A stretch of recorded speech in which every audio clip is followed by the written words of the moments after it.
અને હવે વાત કોંગ્રેસમાં જોડાવા જઈ રહેલા હાર્દિક પટેલની।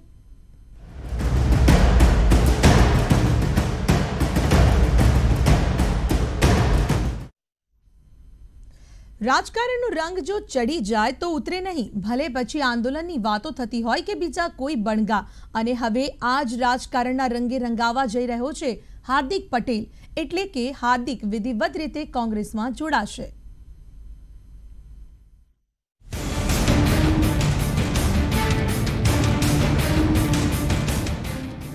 ક્યારેક અનામત માટે તો ક્યારેક ખેડૂતો માટે તો ક્યારેક હક માટે લડનારો હાર્દિક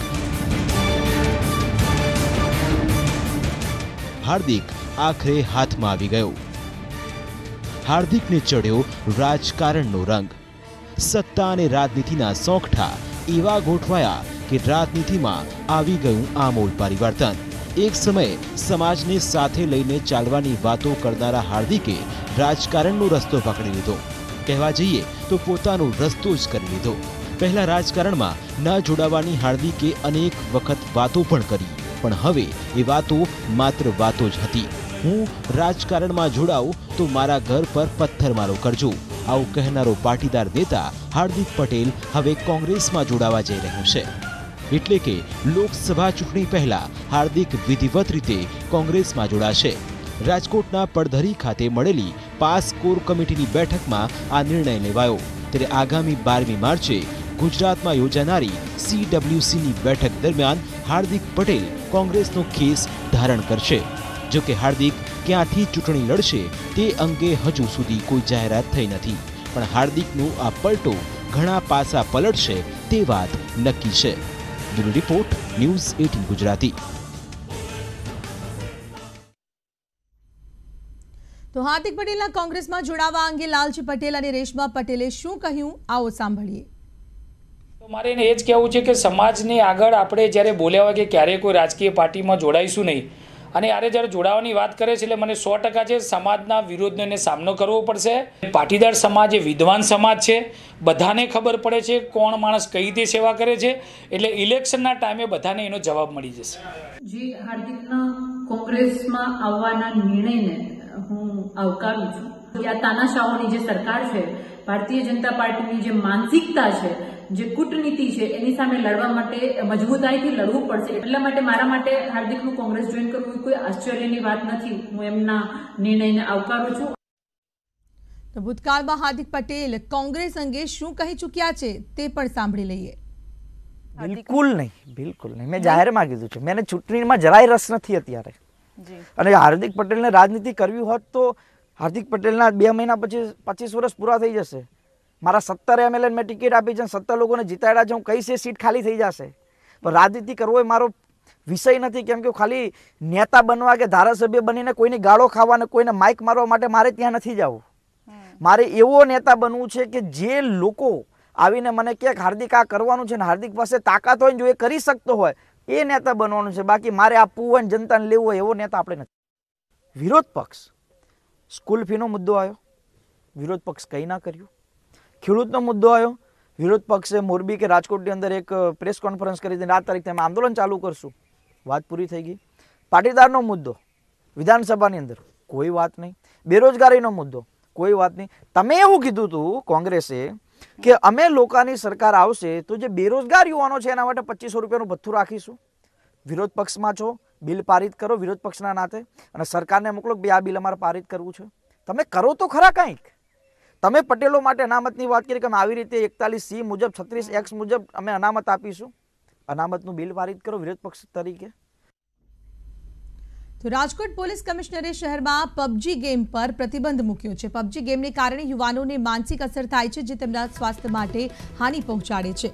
ત્યારે આ દિશામાં સરકારે પણ પબજી ગેમ પર પ્રતિબંધ મૂકતું જાહેરનામું બહાર પાડ્યું છે, જે 9મી માર્ચથી અમલી બની જશે અને 30 એપ્રિલ સુધી તે ચાલુ રહેશે।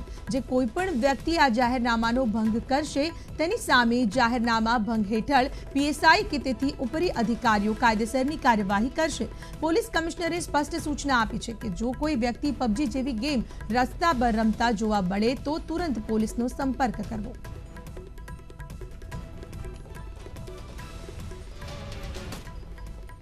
સાંજે જાહેરનામા કર્યા છે કે રાજકોટ શહેરમાં કોઈપણ જણા પબજી અને મોમો ચેલેન્જ ગેમ રમતા હશે એને તત્કાલીન ધોરણથી બેન કરવામાં આવેલા છે. અને ખાસ કરીને હું જાહેર પબ્લિકને પણ ધ્યાન પે મૂકું છું કે આ જે રમે છે એને બીજા કોઈને ધ્યાન ઉપર આવશે એનો પણ ફરજ બને છે કે પોલીસના ધ્યાન ઉપર લાવે.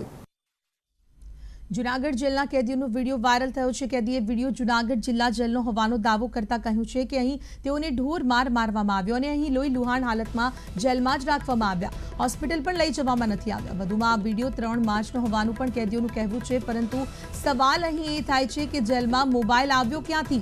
શું આ વિડીયો અંગે પોલીસ અધિકારીઓ અજાણ છે? અને જો વિડીયો અંગે જાણ હોય તો કાર્યવાહી કેમ નથી થઈ? આપને એ પણ જણાવી દઈએ કે ન્યૂઝ 18 ગુજરાતી આ વાતના વિડીયોની પુષ્ટિ નથી કરતું, પરંતુ સોશિયલ મીડિયા પર વાયરલ થયેલા વિડીયોનું આખરે સત્ય શું છે તે જાણવું જરૂરી છે. મારું નામ વિજયકાંતિ સોલંકી છે. જૂનાગઢ જેલમાં છું અત્યારે. અને અત્યારે અમને 5 જણાઓને બધે માર્યા છે જૂનાગઢ પોલીસ અને અત્યારે જેલની પોલીસ. અમને કોઈને દવાખાને નથી લઈ જતા અને અમને અંધેરીમાં અત્યારે મોકલી દીધા છે. ધીરેનકારીએ અમને માર્યા છે. ધીરેનકારીના પૈસાથી અત્યારે જેલ હાલે છે. સાહેબને બધાને પૈસા આપે છે. એના મોબાઈલો અંદર મોટા મોટા વાપરે છે. અંદર રોજ ઇંગ્લિશના નંગુ આવે છે અને અમને આવી રીતના માર્યા છે. અહીંની પોલીસ કોઈ એક્શન નથી લેતી. હું જૂનાગઢ જેલમાંથી બોલું છું અને આ જે મારી ભેગા હતા એ લોકો આ છે બાજુમાં.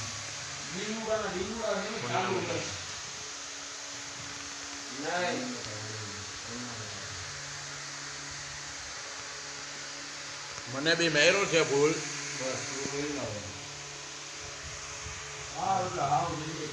એક આરોપી છે એને ઈજા થયેલી હોય એવું જણાતું હતું, પરંતુ આ જે કંઈ ઘટના બની છે આફ્ટર લોકઅપ પછી બનેલી છે. આફ્ટર લોકઅપ પહેલાં કોઈ બનાવ આવો બનેલો નથી. એટલે એને જે કંઈ ઈજા થઈ છે એ કોઈ આરોપીથી માર મારવાથી બની હોય એ હકીકત સાચી જણાતી નથી. અને આ બાબતે આરોપીને સારવાર પણ આપી છે અને વિસ્તૃત આગળની તપાસ પણ ચાલુ છે. कहवाय है कि सपने उन्हीं के सच होते हैं जिनके सपनों में जान होती है. सिर्फ पंखों से कुछ नहीं होता, हौसलों से ही उड़ान होती है. ત્યારે આ પંક્તિને બરાબર યથાર્થ કરી બતાવી છે દિલ્હીના પંજાબી અંકલે, જેમણે 40,000 કિલોમીટરનું અંતર ટ્રાવેલ કરી તેમનું સપનું સાકાર કર્યું. માથે પાઘડી, સફેદ દાઢી અને મૂછ. ઉંમરનો આમ તો છે અંતિમ પડાવ, પણ ઇરાદા છે અડગ અને મજબૂત. છેલ્લા ઘણા સમયથી રાઇડિંગ ક્રેઝ ટ્રેન્ડ બની રહ્યો છે, ત્યારે 60 વર્ષની ઉંમરે પણ પોતાના આ ક્રેઝને પૂરો કર્યો છે દિલ્હીના રિટાયર્ડ બિઝનેસમેન અમરજીતસિંહ ચાવલાએ, જે તેમના આ શોખને કારણે જ પંજાબી અંકલ અને ટર્બન ટ્રાવેલરથી જાણીતા થયા છે. 60 વર્ષના અમરજીતસિંહે તેમનું 40 વર્ષ જૂનું સપનું સર કર્યું છે. તેમણે 131 દિવસમાં 30 દેશોની સફર કરી 40,000 કિલોમીટરનું અંતર ટ્રાવેલ કરીને કાપ્યું છે, અને તે પણ તેમની અનોખી કાર સાથે. मेरे इस जर्नी में 3 एक्सीडेंट हुए और तीनों एक्सीडेंट के बावजूद भी मैं आपके सामने खड़ा हूँ और ये इंटरव्यू दे रहा हूँ. और मैंने ये नहीं सोचा कि वहाँ पर क्या हुआ, मैंने ये सोचा कि क्या हो सकता था जो नहीं हुआ, और वो मुझे वही मुझे मोटिवेट करता रहा और जिसकी वजह से मैं आगे जर्नी करता रहा. तो जब आप कोई भी इस तरह की जर्नी करते हैं तो उसमें थोड़े बहुत चैलेंजेस आते हैं. અમરજીતસિંહ જ્યારે 20 વર્ષના હતા ત્યારે તેમણે દુનિયાના તમામ દેશોમાં રાઇડિંગ કરવાનું નક્કી કર્યું હતું. આ માટે તેમણે બાઇક કરતા કારમાં સફર કરવાનું પસંદ કર્યું. કારની પસંદગી બાદ તેમણે વિઝા પ્રોસેસ કરી અને નીકળી પડ્યા તેમનો શોખ પૂરો કરવા. તો તેમની આ સફર દરમિયાન તેમનો જુસ્સો અને જોશ વધારવા માટે સામાન્ય લોકોની સાથે સાથે દેશ અને દુનિયાની અનેક મોટી હસ્તીઓએ તેમની કાર પર સાઇન કરી. તો બોલિવૂડ એક્ટ્રેસ સુષ્મિતા સેન અને હોલિવૂડ સ્ટાર આર્નોલ્ડે પણ તેમનો ઉત્સાહ વધાર્યો. जितने भी नौजवान लोग हैं, जितना भी यूथ है हमारा, उनको मैं एक मैसेज देना चाहता हूँ कि dreams are beautiful and you should not stop dreaming. और सपने पूरे होते हैं. मेरा सपना जो 40 साल पुराना था वो 40 साल के बाद आज पूरा हुआ. और इस उम्र में अगर मैं अपने सपने को पूरा करने के लिए अगर 40,000 किलोमीटर गाड़ी चला सकता हूँ तो कोई भी इंसान अपने सपने को पूरा करने के लिए कुछ भी कर सकता है. તો આપણે ત્યાં કહેવત છે ને કે સપના ઉગી નીકળે તો તેને વાવ્યા કહેવાય, નહીં તો દાટ્યા કહેવાય. આથી અમરજીતસિંહની જેમ સપના જોવા જરૂરી છે અને તે સપનાને સાકાર કરવા માટે અથાગ મહેનત પણ તેટલી જ જરૂરી છે. કેમેરામેન રજનીકાંત ચૌહાણ સાથે દીપિકા કુમાર, ન્યૂઝ 18 ગુજરાતી, અમદાવાદ.